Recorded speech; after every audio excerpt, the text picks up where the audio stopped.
ऐसे ही एक बार अहमदनगर में श्री मंदिर का मुहूर्त करने के पश्चात हमारे हृदय सम्राट श्री सद्गुरुदेव महाराज जी, श्री पंचम पातशाही गुरु महाराज जी कार द्वारा श्री प्रयाग धाम की ओर जा रहे थे। शाम का समय था। श्री गुरु महाराज जी ने सड़क की एक और कार रुकवाई। वहां पर खेत में 10 मिनट तक भ्रमण करते रहे। तभी खेत के किनारे पर खड़े एक बुजुर्ग व्यक्ति पर श्री गुरु महाराज जी की दृष्टि पड़ी। उसकी ओर निहारते हुए पुनः कार में विराजमान हो गए। कुछ समय आगे जाने पर फिर से कार रुकवाई और स्वयं नीचे उतरकर सेवादार को साथ लेकर सड़क पर चलने लगे। पीछे पीछे धीरे धीरे कार भी आ रही थी। श्री गुरु महाराज जी ने खेत के किनारे पर खड़े उस बुजुर्ग व्यक्ति को अपने पास बुलाया और उस व्यक्ति से फरमाया कि भगवान का नाम राम राम लेते हो? तब उसने कहा कि नहीं, मुझे खेत के काम से समय ही नहीं मिलता। तब श्री गुरु महाराज जी ने उस पर कृपा करते गुरु को वीडियो लाइक करना, सब्सक्राइब करना प्लीज। बहुत मेहनत से मैं ये वीडियो बनाता हूँ, सत्संग बहुत ध्यान से सुनना है आपको। हुए पुनः फरमाया कि खेत में काम करते हुए या अन्य कोई भी काम करते हुए भगवान का नाम राम राम जरूर जपा करो। श्री वचन को श्रवण करते ही उस बुजुर्ग ने राम नाम का उच्चारण किया और अपने अंदर एक नई स्फूर्ति को पाया। तब उसने श्री चरणों में मत्था टेका। महाप्रभु जी ने कार में से प्रसाद मंगवाकर उसे प्रसाद देते हुए पुनः फरमाया कि चलते फिरते उठते बैठते राम नाम का जाप किया करो। प्रेमियों, कैसे श्री सद्गुरुदेव महाराज जी स्वयं उस व्यक्ति के लिए लौट कर आए और उसके संस्कारों को जगाया। यही है परमार्थ पथ में महानता और विशालता का एक स्वरूप। इन गुप्त रहस्यों को जीव बुद्धि नहीं समझ सकती। सत्य क्या है और असत्य क्या है, महापुरुषों ने निर्णय करके ये बता दिया है कि सत्य केवल ईश्वर का नाम है, बाकी सृष्टि की रचना सब झूठ है। इसलिए जिसने भी सत्य से प्यार किया, सत्य को अपनाया, उसी ने जीवन के लक्ष्य को समझा, उसी ने जीवन की सफलता हासिल की। और जिसने झूठ को अपनाया अथवा झूठ का सहारा लिया, वह संसार में दुखी और अशांत रहा, उसका परलोक भी बिगड़ गया। संत चरणदास जी ने संसार की ऐसी हालत देखकर ही वचन फरमाए कि मिटते सु मत प्रीत करी, रहते सु करी नेह, झूठे को तज दीजिए, साचे में करी गेह। जो चीज नाशवान है, मिट जाने वाली है, उससे प्रीत मत कर, उसको अपनाने की कोशिश भी मत कर। जो कायम दायम और नित्य है, उससे दिल लगा, उससे प्यार कर। झूठी और मिथ्या वस्तु का त्याग करके यदि सत्य वस्तु से नेह लगाएगा तो महापुरुषों ने फैसला करके ये बता दिया है कि उससे इंसान असली मकसद को प्राप्त कर लेता है, उसका कल्याण हो जाता है। सत्य और दायमी वस्तु केवल एक मालिक का नाम है। इसलिए मालिक के नाम को, मालिक की भक्ति को अपनाकर जीवन को सफल बनाना। महापुरुषों ने इसी कायम और दायम वस्तु की प्राप्ति के लिए श्री दरबार के जो नियम बनाए हैं, श्री आरती, पूजा, सेवा, सत्संग, सिमरन, ध्यान, इनमें कार्यरत रहकर पूर्ण तौर से इसमें सुरती को लगाकर जो इन्हीं में लीन रहते हैं, अपना सारा वक्त देते हैं, उन्हें सच्चा आनंद और खुशी मिलती है, जीवन की सफलता मिलती है, मालिक की दरगाह में इज्जत मिलती है। आप सभी गुरुमुखों के अहोभाग्य हैं जिन्हें ऐसे ऊंचे और सच्चे दरबार की चरण शरण प्राप्त हुई है। इसके बदले यदि त्रिलोकी का राज्य भी प्राप्त हो जाए तो भी वह तुच्छ है, क्योंकि यहाँ पर वह चीज मिलती है जो न तो कहीं दुनिया में मिल सकती है और ना ही राजा महाराजाओं के खजानों में मिलती है। केवल सत्पुरुषों के दरबार में मालिक की भक्ति और नाम का धन मिल सकता है। इसकी जितनी भी महिमा की जाए उतनी थोड़ी है। कारण क्या है? जिस भगवान की भक्ति की जाती है उसने भक्ति को ज्यादा ऊंचा दर्जा दिया है।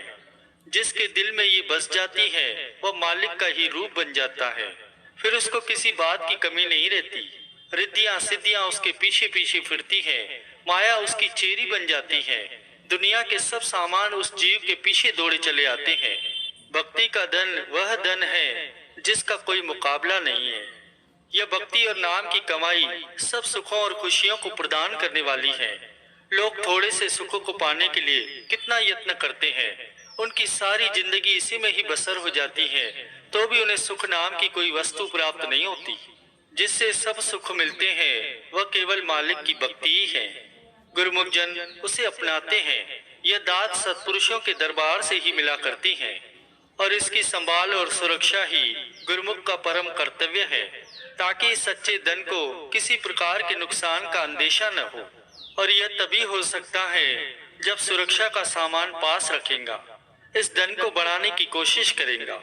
इसके लिए महापुरुषों ने नियम और साधन भी बनाए हैं, जिनकी श्रद्धा से पालना करना बहुत ही जरूरी है, ताकि मायावी ख्याल दिल में न आने पाए।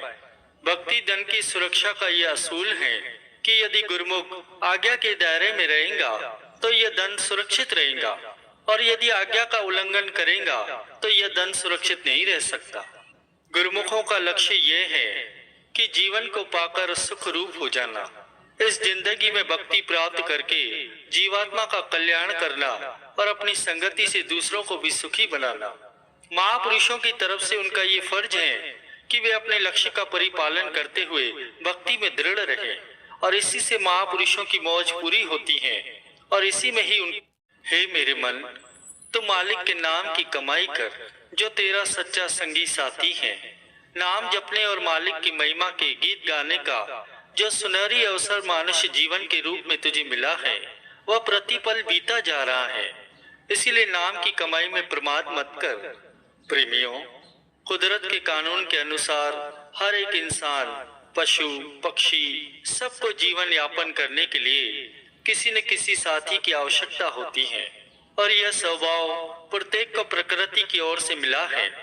मनुष्य का अपना अनुभव इस बात का साक्षी है कि जब से ये जगत में आया है, किसी न किसी के संग में रहकर अपना समय काट रहा है। अब ध्यान ये देना है कि मनुष्य को किस प्रकार का संगी साथी ढूंढना चाहिए, और ऐसा साथी कौन हो सकता है कि जिसकी मैत्री से जीवन सुख रूप से गुजरे। मनुष्य का ये स्वभाव है कि वह हर कार्य के परिणाम में सुख और प्रसन्नता और शांति का इच्छुक रहता है। जब वह किसी की मित्रता को स्वीकार करने की ओर बढ़ता है तो उसके पीछे भी ये उसकी आशा होती है कि इसकी संगति से मुझे सुख और शांति प्राप्त हो। अब सबसे पहले तो मनुष्य यह सोचे कि अब तक उसने किस किस को अपना साथी बनाया। जिन जिन को भी साथी बनाया उनके संग में शांति और प्रसन्नता मिली या नहीं मिली, क्योंकि सहज रूप में मनुष्य जो भी काम करता है उसमें सुख और शांति की आशा रखता ही है।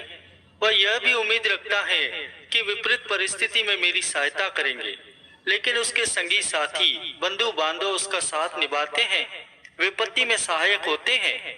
नहीं, महापुरुषों की वाणी ही सत्यता को जतलाती है। वे बार बार चेतावनी देती हैं कि मालिक का नाम ही सच्चा साथी है, इसके सिवा किसी और को संगी बनाना कदापि सही नहीं है। किसी और पर विश्वास रखना मिथ्या है। इसलिए मालिक के साथ प्रीत जोड़कर मनुष्य जन्म को सफल बना। प्रेमियों, जब से ईश्वर ने सृष्टि की रचना रची, तब से इसे दो भागों में बांट दिया है।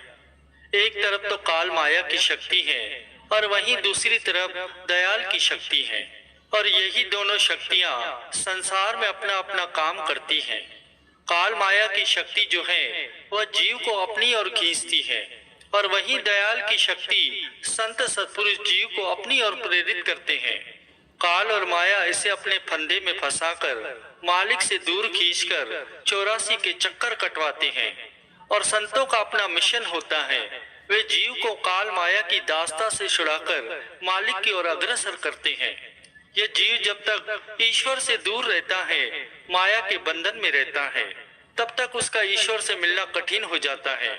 और दूसरी ओर महापुरुष समय समय पर आकर ऐसे समागम रचाकर जीव को काल और माया के बंधन से छुड़ाते हैं।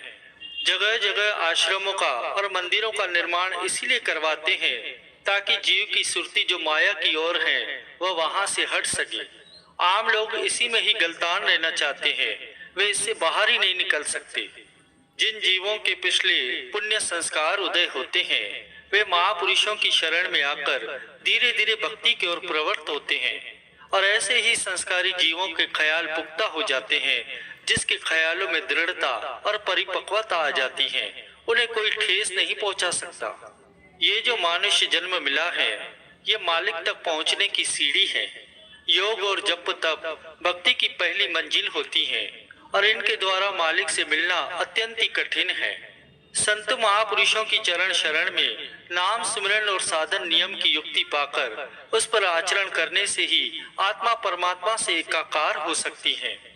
अब संयोग से आप सभी गुरुमुखों को महापुरुषों की चरण शरण प्राप्त हो गई है, भक्ति के नियम साधन भी मिल गए हैं। इनको अपने जीवन में धारण कर अपने जीवन को सफल बनाकर मालिक की प्रसन्नता को प्राप्त करना है।